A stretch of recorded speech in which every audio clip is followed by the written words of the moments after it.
দুদিন বাদে সে বলবে স্যার আমাদের ঘরটা ছেড়ে দেবে, সরকার ঘর ছেড়ে দেবে সব ঘর। হ্যাঁ যে সরকারকে আমাকে নিজে চলেছিলাম। ঘটনা হুগলি জেলার দাঁতপুর থানার বাবনান পঞ্চায়েতের মূলগ্রাম। এখানে গরিব মানুষকে জমির পাট্টা দিয়েছিল বামফ্রন্ট জমানায়। 177টা পরিবারকে 32 বিঘে জমি দিয়েছিল। আজ 10ই মার্চ 2025 সেই এলাকায় বিশাল পুলিশ বাহিনী এসেছে গরিব মানুষের জমি কেড়ে নিতে। প্রশাসনকে সঙ্গে নিয়ে, তৃণমূলের গুন্ডাদের সঙ্গে নিয়ে, অপরদিকে লাল ঝান্ডা তাদের সুরক্ষা দিচ্ছে। লাল ঝান্ডা নিয়ে বহু মানুষ বেরিয়েছেন। পুলিশ এবং আদিবাসী মা বোনেরা সামনাসামনি একদম।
প্রশাসনও আমাদের দিকে দেখতে হবে।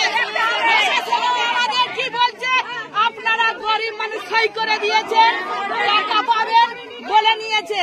এখন কি বুঝতে পারছেন এই তৃণমূলের সরকারটা সবাই চোর।